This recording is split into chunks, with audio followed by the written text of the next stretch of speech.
or welcome back to Two Vegans Cook. I'm Lucy, this is Alice, and today we're bringing you homemade vegan biscuits, scones and custard tarts. We've also got a refreshing grapefruit soda that you can make from the whole leftover grapefruit for these vegan biscuits. These homemade vegan biscuits, scones and custard tarts go amazingly with our summer vegan picnic and our vegan pies, which you can find here. Now, scones is quite a tricky topic here in Britain. There's a lot of controversy about how you say scone. I say it's scone, Alice says it's scone, and there's also controversy over whether you put your cream or your jam first. So if you're a scone lover, let us know in the comments how you like your scones. Do you put the cream on first or the jam? Before we tuck in, make sure you subscribe and hit that bell notification so that you don't miss any of our delicious vegan recipes. So first up, we have our polenta and grapefruit biscuits.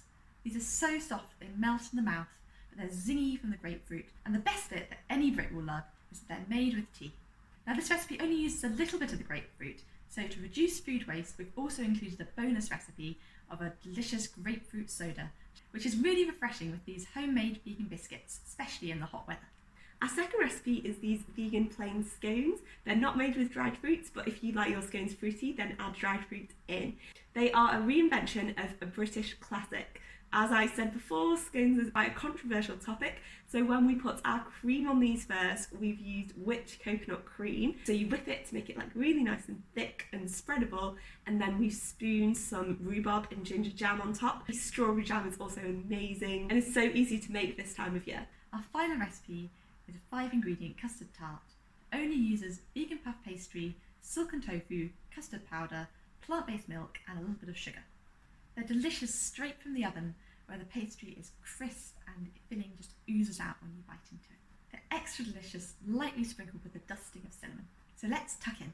We always love a good biscuit, but normally we want something interesting, not something we could just buy at the shops. If you're like us, then you'll love the crunch of the polenta and the tanginess of the grapefruit in this shortbread. It's so refreshing, and to top it off, we use the excess grapefruit juice to make a grapefruit soda, which is perfect for those stiflingly hot summer evenings. If you have loose leaf tea, that is perfect, but if not, just cut open a tea bag or two until you have 2 teaspoons of tea. You can use any black tea for this recipe. We used English breakfast because that's what we had in, but Earl Grey would complement the grapefruit really nicely if you have some. Tip the tea, 50 grams of caster sugar, and the zest of 1 grapefruit into a bowl and mix until combined. You can also use a food processor to do this if you're short on time. Add 100 grams of ground almonds and 100 grams of polenta to a bowl and mix again. Now add 70 grams of cold cubed vegan butter to a bowl. If you're not using a mixer, it's time to get your hands dirty. Rub it into the dry ingredients with your fingers. The mixture does have a weird consistency, kind of like wet sand, but trust me, the shortbread is delightful. Add 2 teaspoons of grapefruit juice and make the grapefruit soda out of the leftover grapefruit, skin, zest, flesh and all, using the recipe at the end of this video. Bring the pastry together with your hands to form a ball. It should be slightly sticky. Leave the mixture to chill in the fridge for roughly 1 hour. After the hour is up, roll the mixture out onto a lightly floured surface until it's about 1 centimetre thick. Then use a small cookie cutter. We used a 4 centimetre flower shaped cookie cutter. Don't worry if the biscuits are a bit crumbly. You can reshape them as you go. Bake in an oven preheated to 150 degrees C on a lined baking tray for 15 minutes until the shortbreads are slightly golden, then remove from the oven. Wait 5 minutes before moving the shortbreads to a cooling rack so that the shortbread can harden.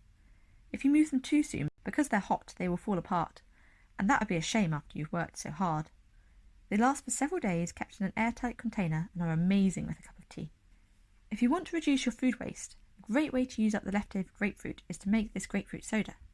Put the grapefruit juice, flesh, zest and all, cut up into small pieces, in a small saucepan on a medium heat with 50 grams of caster sugar and 75 ml of water until the sugar dissolves. Bring it to the boil, then turn down the heat and simmer for 5 minutes, stirring occasionally and mashing up the grapefruit as you go. Take it off the heat and crush the grapefruit together. Leave to cool, then strain the mixture using a sieve to squeeze out all the syrup you can get. This is an excellent way to refresh with a homemade soda. It is best served with ice if you have some in the freezer, but if not, just keep the syrup and tonic in the fridge before serving. Add 1/4 syrup to 3/4 tonic and stir. So good. Our second sweet treat is classic British scones with whipped cream and jam. Before you start, make sure that the coconut cream is in the fridge so that it's ready for later. It's important to keep it cool, otherwise it will be harder to whip up. Start with the scone.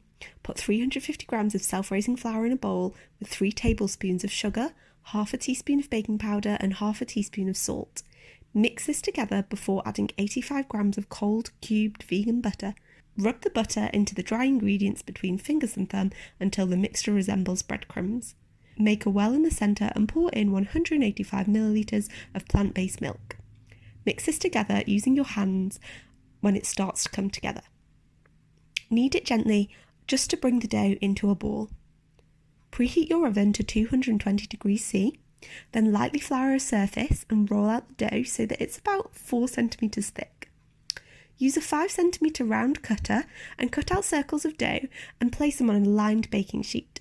We use a reusable silicone liner, which is a great zero waste alternative to baking parchment. Make sure you leave space between the scones as they're going to puff up in size when they're in the oven.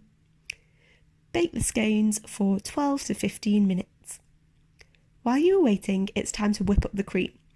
Pour the chilled coconut cream into a clean glass bowl and whisk this by hand or using an electric whisk for around 5 minutes until the cream is fluffy and voluminous. Just keep going until the cream is nice and thick. If you want your cream sweetened, you can add 1 tablespoon of icing sugar halfway through whisking, but we haven't here just because I think that it's sufficiently sweet with the scone dough and the jams. Return the whipped cream to the fridge once it's ready, particularly if you're in somewhere nice and hot, because otherwise your cream is going to melt and then all of your whisking efforts will have been for nothing. The cream will keep in the fridge for several days, but if you're like us, the scones won't last that long anyway. You will have eaten them all up because they're just so delicious. Once the scones are baked, remove them from the oven and place them on a wire cooling rack.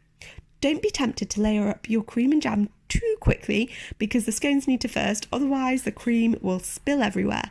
Trust me, we put the cream on too soon and it was a drippy mess. We are sharing this amazing vegan custard tarts recipe with you. It's so easy to make and is such a delicious treat that will keep in the fridge for a week. The pastry is buttery and the custard filling is really creamy, best eaten when warm, but you can just reheat them in the oven throughout the week. Before you start, preheat the oven to 230 degrees C and grease a 12-hole cupcake tin. We use shop-bought puff pastry. Just check that it's vegan as it's not always super clear. Roll out the pastry into a rectangle and lightly brush the pastry with water. Fold over the edge of the closest edge of the pastry and roll up the sheet into a tight roll ready to cut into 12 similar sized slices. Roll out each slice into a circle and press it into one of the holes of the greased tin. Then repeat this with the other 11 circles. You can trim off any excess pastry around the edges. For the custard filling, put 1 block of tofu, half a cup of plant-based milk, we use oat milk, 3 tablespoons of custard powder, half a cup of white sugar and a pinch of salt into a hand blender and blitz until smooth. Pour this into a saucepan and bring it to the boil over a medium heat. Lower the heat and stir the custard until it thickens. This only takes a couple of minutes. Once thickened, spoon roughly the same amount of custard into each of the 12 tart shells and bake for 15 minutes until the pastry is golden. The custard will begin to set, but when you bite into it, it will be nice and gentle and gooey. Thank you for watching. We hope you enjoyed these homemade vegan biscuits, scones and custard tarts. Please leave a like and comment whether you put your cream or jam first, and subscribe and turn on the bell notification. Remember that every like, comment and subscribe helps to support us to bring you more amazing vegan recipes. So thanks for watching. See you again next time.